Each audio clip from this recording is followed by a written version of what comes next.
Well, hello there. Do you remember the little Wee Wing? My poor little one here got partly digested with cows, but we kind of buffed it out a bit and it still flies, although it's a little bit wonky. But one thing that got eaten by the naughty cows was the TX03 VTX and camera I was using. Now, I've managed to save the VTX as a kind of standalone thing, but ages ago, and it's taken ages to come, I ordered a replacement camera from Banggood, which came in this very boring box. And it is this one here. It's the imaginatively titled 1000 TV line CCD. Allegedly it's a CCD camera. It's fairly large if you compare it to an actual non-Eaton TX03. It's got quite a bit larger in all directions. However, the exciting thing about hopefully using this is because it works off 5 volts as well. I was hoping to take this, essentially stick it on like that and run the wiring through, so I've got this single CCD like camera with a VTX. Hopefully this should then install, get rid of that for now, on the Wii Wing, something like this. I think the camera might be sticking out in order to get the battery in. It's a little bit heavier, but if you remember, I've got this little 5 gram? Yeah, 5 something weight. So if this is heavier, hopefully I can ditch the weight, although it's going to be, I think,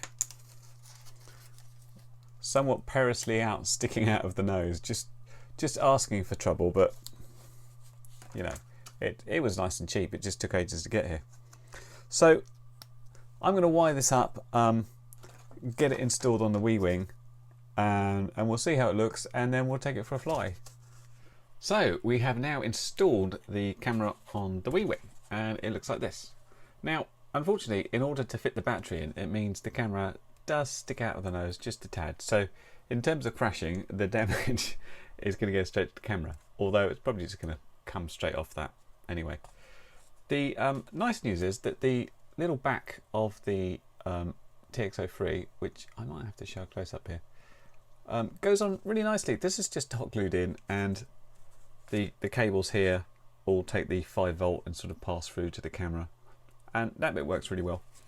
The other couple of changes I've done is put a sticker over the worst of the damage, because it may be sad to look at it, and I've taken off the balance plug here to power the servos after a couple of guys, Badlands and G, told me they run these servos on 5 volts and they seem fine. And we've just got a little bit of messy hot glue just over the solder joints there, so they didn't come away after sort of vibrations and things, and ditto here. Good news is that the 5 gram weight has now gone, and it balances out on the new camera quite nicely. So yeah, next thing to do is get a battery in it and see how this looks. Hopefully that distortion will be gone. Hopefully we won't break the camera instantly by crashing it on its nose, but we'll find out. Join me in a bit. Well, as per usual here, it's a bit gusty, but you know, what's the worst that can happen?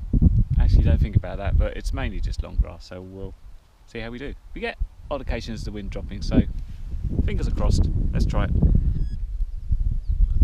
So here we go, and this is my new lazy launch method. Of course, it's really easy on a wing this size with this much thrust. It just goes. Now, I mentioned it was windy, didn't I? Oh my goodness, could you tell? Now, really, the little Wii Wing actually handles the wind very well. It just, of course, gets the shakes and the wags. Although, that said, it's actually not that hard to fly. It just won't keep that stability. But surprisingly, from the external angles, it actually looks like it's flying fine. So in a line of sight situation, you'll probably have a much easier time than doing this FPV. I won't show too much of this because you'll feel sick. I did 2 batteries worth before I decided it was enough. I guess the big question is, how is the camera doing? And I think very well. Instantly, what we've not got is that distortion that we were getting on the turns because of the hyper wide angle from the TX03. This is a standard 2.8mm lens. Now, a lot of people have gone to sort of 2.5s or even 2.1s, but I kind of like the 2.8. It's reasonably wide angle, but you don't get any distortion problems. It is a CCD, but you haven't got that menu option like you might have in other ones like the Swift or the 1177. So, how's the wide dynamic range? Hard to tell. In these conditions, it's pretty sunny and the sun's reasonably high in the sky. So that's fairly easy for most cameras to deal with. It seems like it's going to be okay. I'm going to fly it in a bunch of other conditions and see how it fares, but it's better than a TX03 in many ways, and it's nice and compact still, so I'm liking it. Links, of course, in the description if you're interested in one as well. I will see you next time. Bye for now.